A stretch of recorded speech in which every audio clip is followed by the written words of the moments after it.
ಗರ್ಭದಲ್ಲೇ ಗುಡಿ ಕಟ್ಟಿ ರಕ್ತದಲ್ಲೇ ಅಭಿಷೇಕ ಮಾಡಿ ಕರುಳನ್ನೇ ಹಾರ ಮಾಡಿ 9 ತಿಂಗಳು ಹೊಟ್ಟೆಯಲ್ಲಿಟ್ಟು ಪೂಜಿಸಿ ಕಾಪಾಡುವ ದೇವತೆಯೇ ತಾಯಿ. ಬಡವನಾಗಿ ಹುಟ್ಟಿಸಿದ್ದು ಆ ಬ್ರಹ್ಮ, ಆದರೆ ರಾಜನ ತರ ಬೆಳೆಸಿದ್ದು ನಮ್ಮ ಅಮ್ಮ. ಕೊನೆಯ ತನಕ ಇರದೇ ಹೋದರೂ ಉಸಿರು ಇರುವ ತನಕ ನನ್ನ ಬಗ್ಗೆ ಚಿಂತೆ ಮಾಡುವವಳು ಅಂದ್ರೆ ಅದು ನಮ್ಮ ಅಮ್ಮ ಮಾತ್ರ.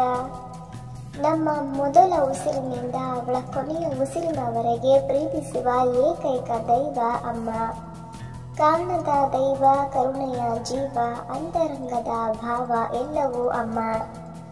10 ದೇವರನ್ನ ಪೂಜಿಸುವ ಮುನ್ನ ಹೆತ್ತ ತಾಯಿಯನ್ನ ಪೂಜಿಸು. ಗಿಡದಿಂದ ಕಿತ್ತ ಹೂವು ಮತ್ತೆ ಅರಳುವುದಿಲ್ಲ, ಜನ್ಮ ಮತ್ತೊಮ್ಮೆ ಸಿಗುವುದಿಲ್ಲ. ನಮಗೆ ಸಾಕಷ್ಟು ಸಂಬಂಧಗಳು ಸಿಗಬಹುದು, ಆದರೆ 1000 ತಪ್ಪು ಮಾಡಿದರೂ ಕ್ಷಮಿಸುವ ತಂದೆ ತಾಯಿಯನ್ನ ಕಳೆದುಕೊಂಡರೆ ಮರಳಿ ಸಿಗುವುದಿಲ್ಲ. ಅನುಮಾನ ತಪ್ಪಾಗಬಹುದು, ಅನುಭವ ಎಂದಿಗೂ ತಪ್ಪಾಗಲ್ಲ. ಅನುಮಾನ ಕೇವಲ ನಮ್ಮ ಮನಸ್ಸಿನ ಕಲ್ಪನೆ, ಅನುಭವ ಜೀವನದಲ್ಲಿ ನಾವು ಕಲಿತ ಪಾಠ. ನಾಲಿಗೆಯ ಶಕ್ತಿಯನ್ನ ಯಾವುದೇ ಕಾರಣಕ್ಕೂ ಹೆತ್ತವರ ಮೇಲೆ ತೋರಿಸಬಾರದು, ಏಕೆಂದರೆ ಮಾತನಾಡಲು ಕಲಿಸಿಕೊಟ್ಟವರೇ ಹೆತ್ತವರು.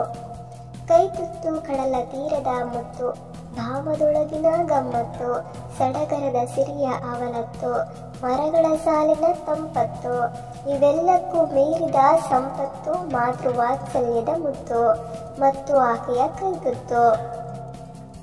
ನಾವು ಎಷ್ಟೇ ನೋವು ಕೊಟ್ಟರೂ ಮತ್ತೆ ನಮ್ಮನ್ನ ಪ್ರೀತಿಸೋ ಜೀವ ಅಂದ್ರೆ ಅದು ತಾಯಿ ಮಾತ್ರ. ಯಾಕೆಂದ್ರೆ ಅವಳು ನಾವಿನ್ನೂ ಗರ್ಭದಲ್ಲಿರುವಾಗಲೇ ನಿರ್ಧರಿಸಿಕೊಂಡು ಬಿಟ್ಟಿರುತ್ತಾಳೆ, ನೀವು ಹುಟ್ಟಿದಾಗ ಎಷ್ಟೇ ನೋವು ಕೊಟ್ಟರು ನಾನು ಅದರ 100 ಪಟ್ಟು ಪ್ರೀತಿ ಕೊಡ್ತೀನಿ ಅಂತ. ಅವಳ ನೋವಿನಿಂದ ಹುಟ್ಟಿರುವುದರಿಂದಲೋ ಏನೋ ಇನ್ನೂ ತಿಳಿದಿಲ್ಲ ನನಗೆ, ನೋವಾದಾಗಲೆಲ್ಲ ಅವಳನ್ನೇ ಕರೆಯುತ್ತೇನೆ ಅಮ್ಮ ಎಂದು. ಪ್ರತಿಕ್ಷಣ ಬದಲಾಗುವ ಈ ಭೂಮಿಯಲ್ಲಿ ಎಂದಿಗೂ ಬದಲಾಗದೆ ಉಳಿಯುವುದು ಅದು ಒಂದೇ, ತಾಯಿಯ ಪ್ರೀತಿ. ತಾಯಿ ಇರುವಷ್ಟು ಕಾಲ ನಾವು ಇರುತ್ತೇವೆ, ಆದರೆ ನಾವು ಇರುವಷ್ಟು ಕಾಲ ತಾಯಿ ಇರಲ್ಲ. ಅದಕ್ಕೆ ತಾಯಿ ಇರುವಷ್ಟು ಕಾಲ ಸಂತೋಷದಿಂದ ನೋಡಿಕೊಳ್ಳಬೇಕು.